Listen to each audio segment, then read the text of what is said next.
from the Denver Broncos Media Center, welcome to Broncos Country Tonight with Ryan Edwards and Benjamin Allbright. Welcome to Broncos Country Tonight as we break down the matchups with the Broncos and the LA Chargers, a pivotal game for both teams in the AFC West, both teams expecting to be playoff bound here in December. So I know that this is going to be a big one for the Broncos coming off the bye. And of course, the Chargers are carrying some of that momentum in that win against the Pittsburgh Steelers.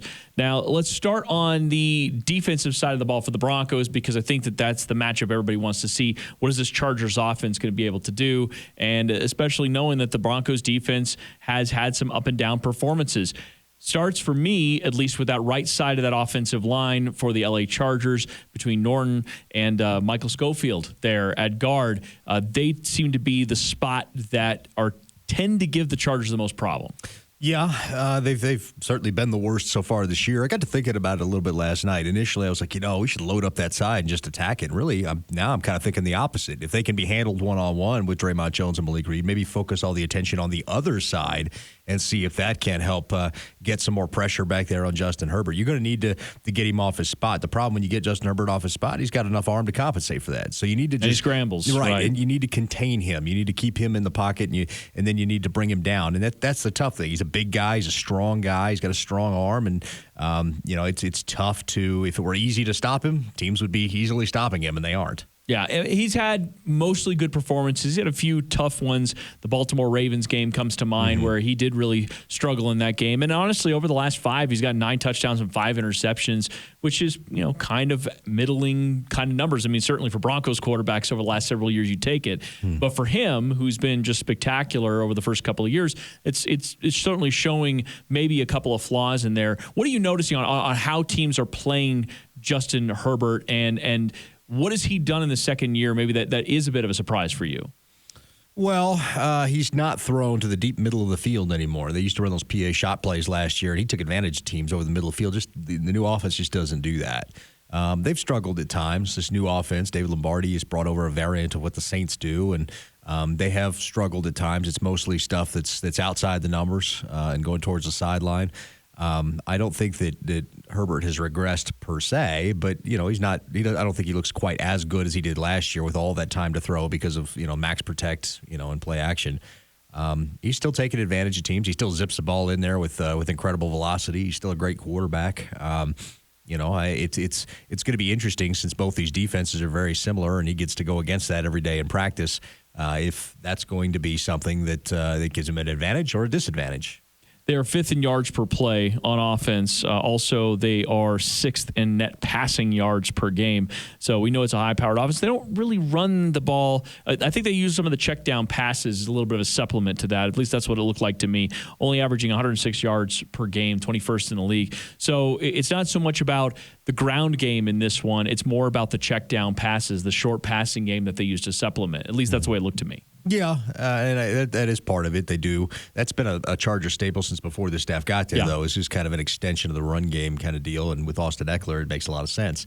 And that's kind of the engine, I think, that makes everything go. When Eckler's at his best, the team's at its best. You have to account for that. When they don't have to account for that and they can tee off on Herbert, we saw that teams are able to get to him, get pressure to him, and rattle him a little bit. So it'll be interesting to see if the Broncos are able to snuff out that run game and stop it. They struggled with Jalen Hurts and the Eagles. It'd be interesting to see if they're able to do that with the Chargers. But I have to tip my cap to you, sir. Rashawn Slater, left tackle, he's the truth.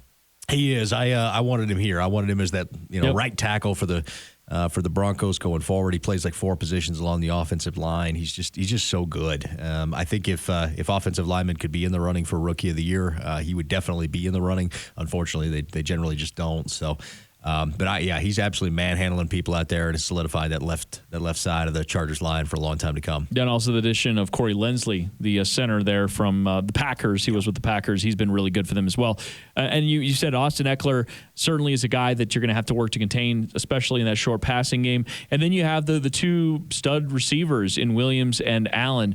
And then, of course, you got a little bit of worry about there with their tight ends with Cook and Parham, but I feel like the bigger deal is those 2 receivers because that's kind of where Herbert looks first. And I'm not saying that you can ignore the tight ends because both of them have some mismatch, but Allen is just this brilliant possession receiver, seems to catch everything his way, super physical. And then Williams is just a contested catch, kind of first-round freak that he's been since especially Herbert's got there. Yeah, and they use Williams kind of in the Michael Thomas role down in New Orleans, this offense. Kind of as the guy, the slant god, as it were. That's the kind of the role they use him in. And I think that better suits his skill set. I don't particularly view him as an elite wide receiver one type, but doing that one thing and specializing, he can be pretty good at it. And then Keenan Allen, he's just such a great route running technician. He finds ways to get open, and Herbert can get him the ball, catches most of the things thrown his way. The one thing that offense really lacks is an elite burner to take the top off. But they've got some guys there that do have speed. You can't let them get behind you. Yeah, they got athletes. Mm-hmm. That's kind of the point here. Williams, athlete. Palmer, Josh Palmer over there, athlete. Parham, athlete. So, yeah, that's just kind of the way they attack you. But again, it comes back to that right side of that offensive line that really seems like the spot where the Broncos, with Draymond Jones, with Malik Reed, might be able to have some success. And, of course, on the back end of this thing, it's not like this team doesn't turn the ball over. The Broncos will have to take advantage. And that kind of goes to the other side of the ball here, because the Broncos are going to need some extra possessions. So, the Chargers this week, the Chiefs next week, you're going to get into playing some teams with some really good offenses, which means your offense needs to have some extra shots at scoring, because I don't think you can go 1-to-1 the entire way through this game. You're going to have to win turnover margin. You're going to have to win some kind of field position, something. I mean, they're going to have to win some other metric besides just the 1-to-1 matchups here where you get the ball, we get the ball kind of deal. Yeah, I think that they're going to have to generate a turnover or two in this game. They are, because the Chargers are such a quick strike capable football team. The Broncos, take the air out of the ball, the time of possession, and they want to be that team. But against a team like the Chargers, that can score that quickly, that can be tough. So they are going to have to manufacture an extra possession in this game, I think, in order to make it work, in order to make it win. Can't have Melvin Gordon fumbling the ball away after converting on fourth down. Can't have Teddy throwing interceptions, any of that. Nope, cannot do that. All right, so let's go to the other side of the ball here, talking about what that Broncos offense is going to be seeing with this defense. There's some names we recognize. Derwin James is a super talented guy. Asante Samuel Jr. is a good player. We know Chris Harris still has something left in there. I feel like Michael Davis is the guy that the Broncos might have some opportunities. Certainly the Pittsburgh Steelers last week picked on him quite a bit. He is the longer of the corners. The other two guys are smaller. So if I sort of feel like there's really some nice matchups here. But in the end, I think something that we've been hammering home on Broncos Country Tonight, the radio show, you can find that at broncoscountrytonight.com. Run the ball. This team is dead last in the NFL. As much as we can talk about matchups with the receivers, they are dead last in the NFL in rushing defense. Yeah, they are, and it's bad across the board. It's not like one statistic or anything like that. Any number you look at, they're inefficient. They hemorrhage yardage. They do it at every gap. It's not like it's a uniform thing. They're missing a lot of interior beef right now. No Linval Joseph. They're down to, I think, Tillery and who's the other one? Damian Square. No, yeah, the guy they got Jones. Jones, that's it. Yeah, and so they're down to really two guys that are NFL level bodies at that point, and that's a problem. If you can wear them out, if you're the Broncos and you can wear them out, you can create things a lot better for yourself, and that ought to help Lloyd Cushenberry out a little bit too. You wear them out, and the pocket for the Broncos tends to get collapsed from the center, and so maybe that helps Lloyd out, helps make them a better passing team when they need to throw as well. So hopefully the Broncos don't outsmart themselves on offense. They don't open the game with 10 fades to Deontay Spencer or whatever Galaxy Brains got cooked up over there. But if they can run the football, they can be effective and they can win this football game. That's it. Is don't overthink this. You're going to want to work to your strengths anyways, which is running the ball, which is the strengths of this offensive line, the strengths of your running backs, really the strength of Teddy Bridgewater as well. And you're going to probably have to spend a little bit of extra attention to Joey Bosa because he still is a game wrecker. Yeah, he is. You're going to have to account for that. And, Noah Fant has not exactly been serviceable in terms of doing that. So getting the extra help from the tight end may not be it.